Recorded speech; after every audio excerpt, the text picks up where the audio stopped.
Hello everyone. I want to get you started on the author database for Eaglecliff Books. Where I'm at right at the moment is I have my Access database open and I'm about to create the Eaglecliff Books database itself. I have it here in this field and I'm going to hit create. And the first thing we're asked to do is to change or add or change the name of this table. So I'm going to go up to view, change the table to Eaglecliff authors, and hit OK. And now we've changed the name of that table. Next thing we're asked to do is to add a few fields into this table. One is going to be the primary key, which I'll talk about here in a few minutes. So we're doing the author ID, last name, and then first name, and then location.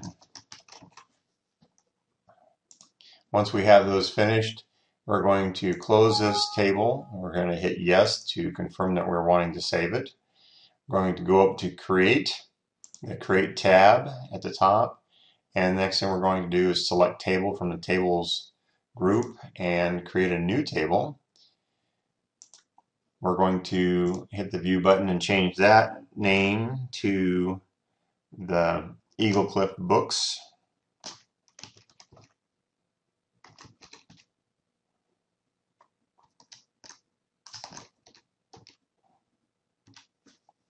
Change that name to the Eaglecliff Books table.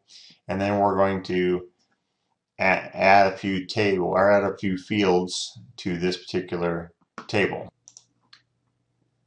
Through the power of TV, magic of TV rather, I've already created the IDs, typed in all the ID fields for this table, and now I'm going to go up to the author ID type or data type and go to the lookup wizard.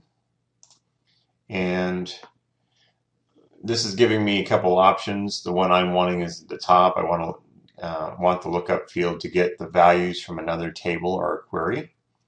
And then I'm going to select next. And it defaults to the author table.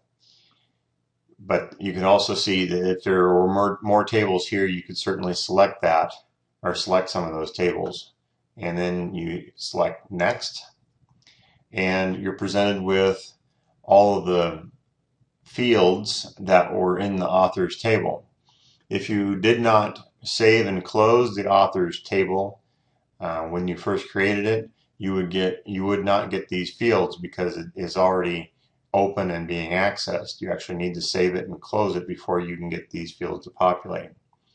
Now what we're going to do is we're going to select the author name and place it over into the select fields. Now we're going to select next. This allows you to select what order you're going to have it in. Ascending is fine. Click next and then you're going to hit finish. Table must be saved before relationships can be created. Yes, you do want to save it now. So you select yes. Now what we're going to do is we're going to select the data field, and instead of selecting the data types or data fields, we're going to type them in. So we're going to go to the topic, data type, and we're going to go to the lookup wizard. This time we're going to select, I will type in the values that I want. So we're selecting that, and we're going to click next. And now we're able to type in the labels that are indicated in figure F14. Through the magic of television, I've already created this field and entered in all these data types, and now I'm going to select next. Of course, the data field name is the topic, and we're going to select finish. Now it's we're being asked to change the price data type to currency, which makes a difference. Selecting the right data type is very important. And we're also going to change the data type on the units sold to number. Now we're going to close this table. We're going to select yes to save it. And we're going to now go up to the Database Table Tools tab, and we're going to select Relationships.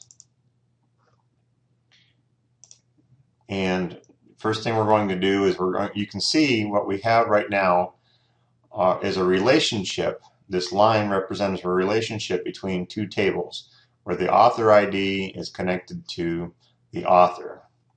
Now, relationships are ways to connect different interrelated sets of data. There are really two types of databases: relational databases and flat file databases. Flat file databases are simply those databases that only use one table to store data. An electronic address book would be an example of a flat file database. The data collection and manipulation we do in Excel is in a flat file concept. Access is a relational database which allows you to group related sets of information into tables and then link those tables together. So what we're going to do is we're going to double click on this, and we notice that these two tables are the ones that we're wanting to relate. We're going to click Enforce Referential Integrity. Now, every table you create has to have a unique ID field to act as what we call a primary key. There are also keys called secondary keys which identify rows, but those are not usually unique, and you can have multiple secondary keys per table. When we're enforcing referential integrity, it's very important because referential integrity is a system of rules that Access uses to ensure the relationship data is valid and that you cannot accidentally delete a record in one table if a matching record is present or in a related table. You cannot set referential integrity unless the matching field from the primary table is a primary key or has a unique index to eliminate the chance of duplicating any records. The related fields must also have the same data type. The Eaglecliff authors table is considered the primary table because it is the table that's on the one side of the one-to-many relationship, which we're going to create right here. You'll notice a 1 at the top, and then you're going to notice an infinity sign, meaning many. Once we're finished with this, now we're going to close this relationship, and we're finished with the first part of the project.